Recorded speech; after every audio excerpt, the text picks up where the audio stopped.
Assalamualaikum warahmatullahi wabarakatuh. Waalaikumsalam warahmatullahi wabarakatuh. Bismillah, alhamdulillahilladzi hadana lil imani wal islam. Wassalatu wassalamu ala sayyidina Muhammadin nabiyil ladzi istanqadana bihi min ibadil awthani wal asnam wa ala alihi wa ashabihi nujabail barawaratil kiram. Faqad qala Allah ta'ala fil Qur'anil Karim, ya ayyuhalladzina amanu kutiba alaikumus syiyamu kama kutiba alal ladzina min qablikum la'allakum tattaqun. Sahabat religi yang berbahagia, alhamdulillah pada hari ini, di sore yang indah ini, di bulan yang penuh berkah ini, kita dapat berjumpa, bersua dalam keadaan sehat walafiat. Dan tentunya semua itu tidak lepas dari rahmat hidayah yang Allah berikan pada kita semua. Untuk itu, marilah atas segala kenikmatan yang telah dilimpahkan kepada kita ini, kita syukuri bersama dengan bacaan tahmid Alhamdulillahirabbil alamin. Tidak lupa salawat dan salam semoga tetap tercurah kepada beliau, baginda Nabi Muhammad sallallahu alaihi wasallam, yang senantiasa kita nantikan syafaatnya di hari yaumil akhir. Amin ya rabbal alamin.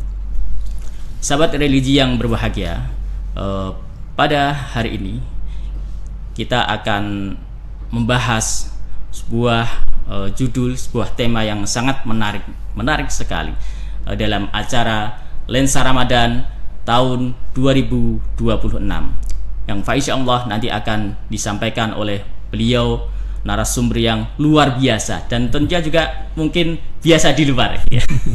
Beliau nanti saya akan membuka sedikit tentang profil beliau yang nanti akan menyampaikan materi pada sore hari ini. Baiklah, tidak berlama-lama, segera akan kita buka sesi pada sore hari ini dengan membuka profil dari narasumber kita pada sore hari ini. Narasumber kita pada sore hari ini, beliau bernama, nama lengkapnya Bapak Arif Fauzi SAG. Kalau mungkin di media sosial ya, saya pernah membaca namanya agak panjang, tapi mungkin itu bukan nama sebenarnya ya Pak ya. Nama orang tua dimasukkan. Nama orang Bapak Arif Fauzi Marzuki SAG. Nah, beliau banyak sekali menelurkan tulisan-tulisan baik itu di media cetak atau di media sosial, dan bahkan tadi malam saya mendapatkan kiriman tulisan dari beliau.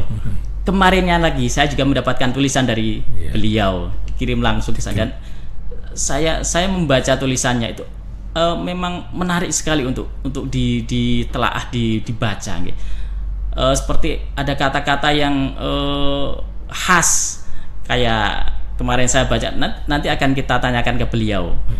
Ada istilah God neraka itu kata-kata yang unik menurut saya, dan untuk itu marilah sesi ini segera kita awali dengan pertanyaan pada beliau Bapak Arif Fauzi terkait dengan dakwah melalui tulisan. Baiklah, Bapak Arif. Ya, Mas Nutin.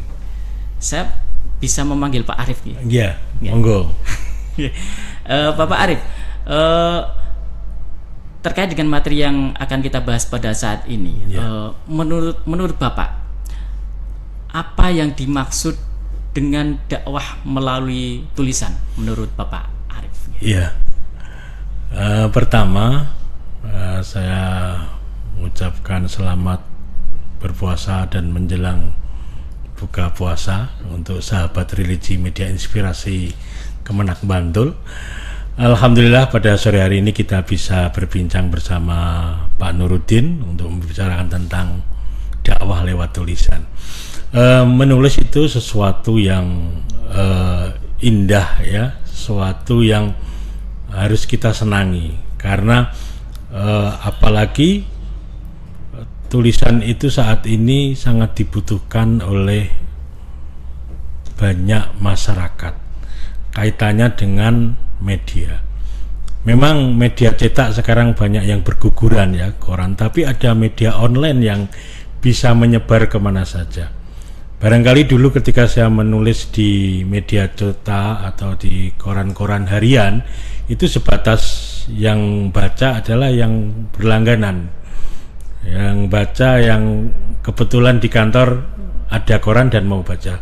Tapi kalau sekarang itu sesuatu yang saya tulis di media online itu saya sajikan ke grup-grup atau ke platform media sosial yang lainnya, yang terpaksa setidaknya harus dilihat dan dibaca judulnya. Itu, dan ini menurut saya sangat efektif di generasi Gen Z ya, di mana orang pegang HP itu pasti, bahkan dia merasa tidak sehat barangkali kalau tidak pegang HP. Nah, kalau kita isi konten-konten atau dakwah-dakwah lewat tulisan, itu lebih mengena. Apalagi nanti kita juga digempur dengan konten-konten yang lewat TikTok atau YouTube atau yang lainnya, itu tetap dunia tulis-menulis akan bisa mengiringi, bahkan bisa membuat kita lebih tajam mencoba mencari inspirasi untuk bagaimana kita bisa dakwah, bisa menyampaikan sesuatu kebenaran agama ya, sebagai tugas kita sebagai penyuluh agama Islam itu lewat media-media yang tidak terjangkau oleh orang lain. Katakan selama ini kita punya binaan ya minimal 10 ya, itu di majelis taklim yang paling banyak hanya yang datang 30-40 orang, itu pun yang ngantuk 10 orang. Tapi kalau apa yang kita sampaikan di majelis-majelis taklim atau majelis kelompok sasaran yang kita bina itu dalam bentuk tulisan yang kita kirim ke media, baik media cetak atau media sosial, atau nanti suatu saat dikumpulkan menjadi kumpulan tulisan atau sebuah buku tentang catatan harian seorang penyuluh, katakan materi-materinya, itu menjadi sesuatu yang awet. Karena bedanya menulis dengan berbicara itu cepat hilang, tapi kalau menulis itu akan abadi. Nah, kalau skripta manen istilahnya, sesuatu yang ditulis itu akan abadi. Bahkan kalau kita menyimak Imam Ghazali mengatakan bahwa kalau engkau bukan anak seorang raja dan bukan seorang ulama besar, anak ulama besar, ya Anda menulislah. Siapapun kita, sepintar apapun kita, kalau kita tidak menulis akan lenyap ditelan masa.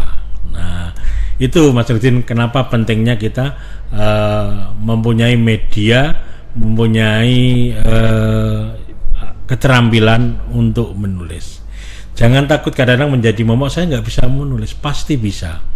Nah, dulu itu kita belajar dari tulisannya Arswendo, itu ada buku menulis itu gampang, tapi ketika diprakteknya tidak gampang. Ternyata ketika saya merasa gampang itu karena kebiasaan. Nah, intinya berani memulai dan berani membiasakan. Nah, itu pena itu laksana pedang bagi seorang panglima perang, senjata yang ampuh bagi pendakwah di generasi Z saat ini. Begitu mungkin yang bisa disampaikan lagi ya. Oh iya, luar biasa ya. Ternyata menulis itu ternyata tergantung dari kebiasaan. Dimana ketika kita sudah terbiasa menulis, itu tentunya kita tidak akan merasa takut lagi ya Pak. Karena itu momok yang paling menakutkan bagi yang pemula. Jarang ya, bagi pemula, bagi yang jarang menulis, itu adalah momok. Selanjutnya Pak, di tengah gempuran media sosial yang saat ini yang begitu luar biasa sekali, ada media sosial TikTok, ada Twitter dan lain-lain. Di situ tentunya dakwah melalui tulisan itu kayak tidak populer. Ya, untuk itu penting enggak? Apakah tulisan itu tetap harus kita produksi ataukah tetap kita beralih ke TikTok atau ke media-media sosial yang lebih menurut istilahnya Gen Z itu lebih populer, lebih istilahnya kalau FYP viral. Gimana menurut Bapak? Ya, itu tidak mungkin bisa dipungkiri ya perkembangannya seperti itu. Tapi dunia tulisan ada dunia yang mencoba apa istilahnya, bahasa Jawanya itu menep. Jadi dia tidak hingar-bingar. Seviral apapun di TikTok itu juga berangkat dari sebuah kalau konten yang baik dan bermanfaat itu juga dari sebuah permenungan dari berbagai informasi keilmuan yang kita serap, kemudian kita aktualisasikan dalam sebuah bentuk tulisan dan kita siasati. Bahasanya sangat sederhana, jangan panjang-panjang membuat paragraf dari yang ringan-ringan, pendek-pendek. Itu cirinya media online karena dia baca hanya sekilas. Kira-kira seperti itu. Jadi tetap menarik bagi saya karena itu nanti ada beberapa orang yang ingin mendalami sebuah bacaan atau sebuah ilmu pengetahuan. Itu kadang-kadang memang dari TikTok itu. Saya sendiri juga kadang-kadang ada TikTok mengutip sebuah kitab atau hadis atau Al-Quran yang menarik, kami langsung mencari tafsirnya. Nah, itu untuk pengembangan saya sangat terbantu, termasuk ada ChatGPT atau AI itu ya, kecerdasan buatan. Itu sangat membantu seorang pendakwah atau seorang dai, karena dari situ kita ngambil dibantu ya. Kita tidak memasrahkan ke AI-nya semua, tapi kita hanya mengambil inspirasi-inspirasi. Oh, ini ada yang bagus dari sini, kita lacak referensinya yang lebih kuat di kitab-kitab klasik atau kitab-kitab karya para ulama besar yang kita kenal gitu. Jadi intinya bahwa tulisan itu ternyata bisa menjadi media yang luar biasa ketika dikolaborasikan dengan media yang mungkin baru populer dan ngetren pada saat ini. Ya. Mungkin sementara untuk sesi awal kita cukupkan sekian dan kita break dulu ya Pak. Nanti kita sambung lagi di sesi yang kedua. Terima kasih.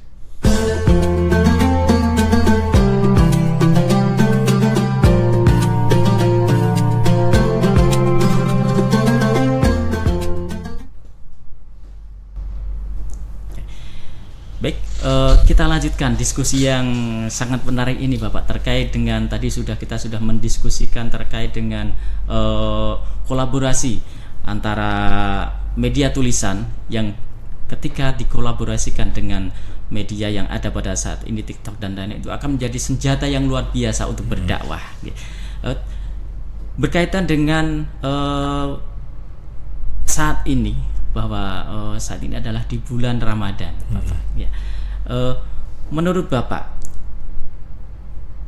di era digital pada saat ini, apa peluang terbesar dakwah melalui tulisan di era digital pada saat ini, dan tentunya disesuaikan dengan bulan yang penuh berkah ini? Kira-kira apa peluang yang bisa kita ambil? Peluangnya ini sangat besar sekali. Artinya apa? Artinya tulisan-tulisan kita itu ada kemungkinan bisa dibaca di bulan Ramadan. Karena apa? Karena banyak waktu yang luang. Artinya mungkin setelah sahur atau mungkin menjelang buka puasa, itu dia menemukan tulisan artikel atau yang menarik dari sebuah media online atau media cetak. Nah, itu masih bagi saya itu menjadi tetap teman duduk yang menarik sebuah tulisan. Karena bagi orang-orang tertentu yang suka pendalaman materi, itu juga sudah bosan mungkin barangkali melihat sesuatu yang mentah, kasar. Kadang-kadang kan tidak ada etika ya, apa yang ditampilkan di TikTok gitu, atau di medsos itu, apapun hal-hal masalah keluarga, masalah rumah tangga, bahkan masalah ranjang kadang-kadang diumbar begitu saja. Mungkin dengan kita mencoba konten-konten yang agamis, yang religius, dan itu tetap berangkat dari kutipan-kutipan kajian-kajian yang berbentuk tulisan.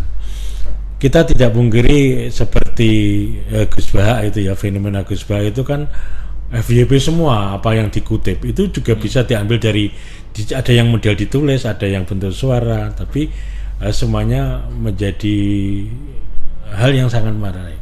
Saya melihat sekarang itu khasanah pesantren, amaliyah-amaliyah yang berkhasiat apa itu sangat laris dibaca banyak orang ketika dikutip hanya 2-3 paragraf tentang katakan keistimewaan Lailatul Qadar, apa yang harus kita amalkan menyambut Lailatul Qadar. Nah, itu juga sangat membantu di media-media sosial yang lain seperti TikTok atau Facebook atau apa itu yang YouTube. Itu sangat membantu kita untuk bisa, tadi yang saya sampaikan, keuntungan media online, media apa istilahnya medsos saat ini itu bisa menjangkau seluruh dunia bahkan ya, dan yang tidak mungkin kita bisa berdakwah di situ. Saya saja punya pengalaman pribadi sangat tertarik, sangat terharu dan senang sekali ketika dulu masih zaman tahun 90-an itu media koran masih bagus. Itu ketika saya nulis ada namanya Fadilah Jumat atau sekarang Mutiara Jumat, kolom-kolom agama di tiap hari Jumat itu saya isi. Itu yang baca teman saya jauh. Saya nulis di Jogja, ada teman yang dari Malang, ada dari Kudus, dari berbagai itu membaca. Dulu kan belum ada komunikasi cukup ada WA atau apa, itu saya baca tulisanmu terharu katakan gitu. Ada yang mengamalkan apa yang saya tulis. Saya pernah menulis tentang seseorang yang mengadu kepada seorang wali tentang usahanya yang tidak sukses, nggak punya anak. Akhirnya saya mengutip surat An-Nuh ayat 10-12, maka membaca istighfarlah, nanti Allah akan memberikan kamu kesuksesan dalam berdagang, dikasih anak, dikasih rezeki yang luar biasa. Itu ada yang mengamalkan, dan akhirnya yang lama tidak punya anak itu punya anak. Artinya aku merasa ada manfaatnya tulisan saya dibaca walaupun kita berjauhan. Kalau sekarang kan lebih enak lagi. Dulu aja masih media cetak yang sangat terbatas saja jangkauannya. Itu merasakan saya seperti punya sayap yang bisa menyapa saudara-saudara saya di berbagai daerah.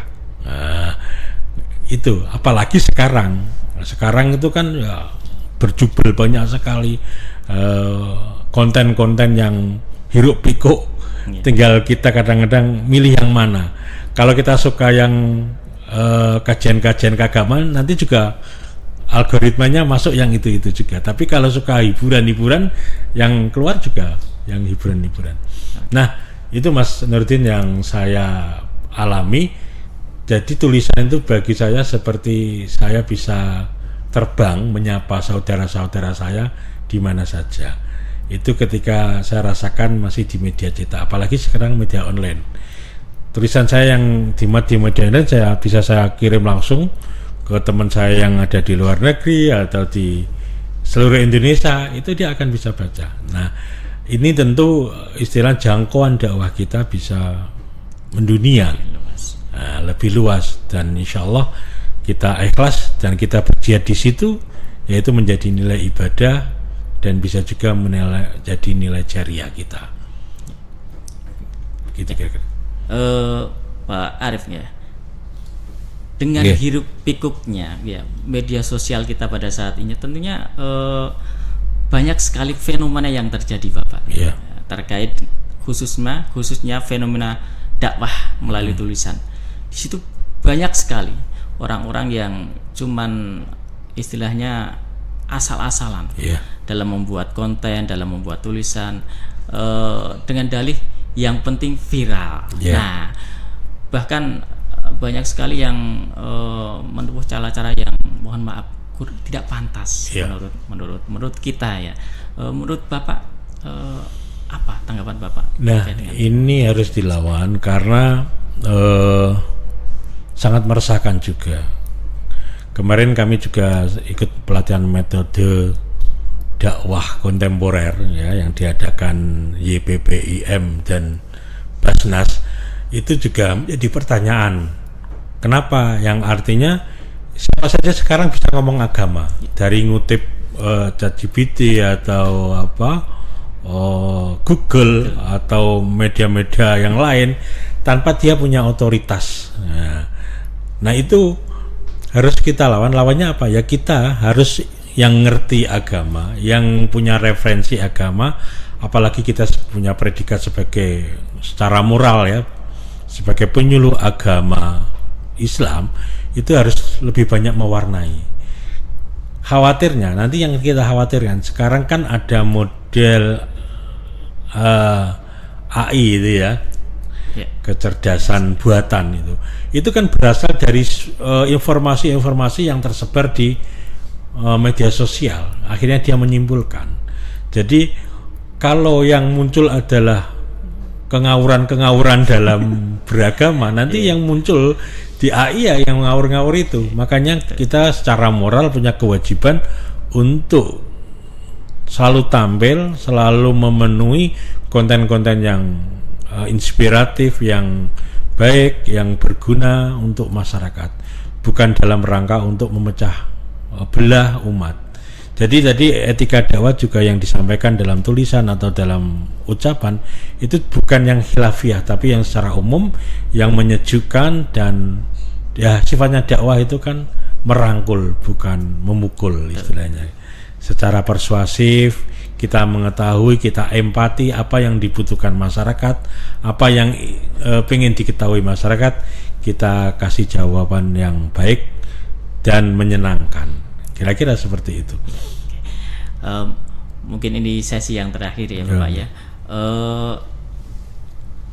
Apa harapan Bapak terkait dengan masa depan dakwah melalui tulisan di negara kita pada saat ini? Ya, saya berharap nanti semua teman-teman dai, baik penyuluh atau di bidang-bidang yang lain, itu berusaha mencoba untuk berlatih terus-menerus untuk menulis dan berani menyalurkan ke media sosial atau media yang lain. Karena kita tidak pernah mengenal Imam Syafi'i, Imam Hambali kalau bukan karena tulisannya. Kita tidak mungkin kenal Raden Ajeng Kartini kalau tidak ada buku Habislah Gelap, Terbitlah Terang. Juga kita tidak pernah kenal Imam Ghazali kalau tidak ada kitab Ihya Ulumuddin dan yang lainnya. Karena itu kalau kita ingin lebih bermanfaat di dunia ini dan lebih dikenal, lebih abadi, itu maka menulislah terus. Jangan khawatir tulisannya jelek, nanti malah ada pepatah mengatakan tulisan jelek itu tidak apa-apa, nanti pasti akan bagus sendiri kalau sudah dibiasakan tiap hari. Nah, gitu Pak Nurdin. Ya, pertanyaan terakhir Pak, ya, di penghujung acara kita pada sore hari ini. Ya. Pesan apa yang ingin Bapak sampaikan kepada para penulis tentunya dan para pendakwah yang ada di baik di media cetak ataupun di media sosial pada saat ini? Ya, sebagai seorang penulis itu kita harapkan menulislah dengan jujur ya. Apa yang kita tulis itu semampunya secara normatif kita kerjakan, dan apa yang kita kerjakan itu bisa kita tulis untuk keteladanan masyarakat yang lain. Jadi apapun yang ada itu kita tulis selama tulisan itu bermanfaat untuk pembaca, dan yakin sebuah tulisan pasti ada pembacanya, dan itu pasti akan bermanfaat selama tulisan itu diniatkan untuk berdakwah, untuk memperjuangkan agama Allah Subhanahu wa Ta'ala. Gitu, cukup ya. Oke, alhamdulillah setelah kita ngobrol kurang lebih 30 menit dari tadi, banyak sekali ilmu yang kita dapatkan pada sore hari ini, dan tentunya semoga apa yang kita dengarkan, kita dapatkan pada sore hari ini bisa bermanfaat bagi kita semua. Baiklah, mungkin itu yang bisa saya sampaikan. Saya sebagai moderator mohon maaf yang sebesar-besarnya bila ada kesalahan dalam mengantarkan acara pada sore hari ini. Dari saya akhiri, wallahul muwaffiq ila aqwamit thoriq. Assalamualaikum warahmatullahi wabarakatuh. Waalaikumsalam.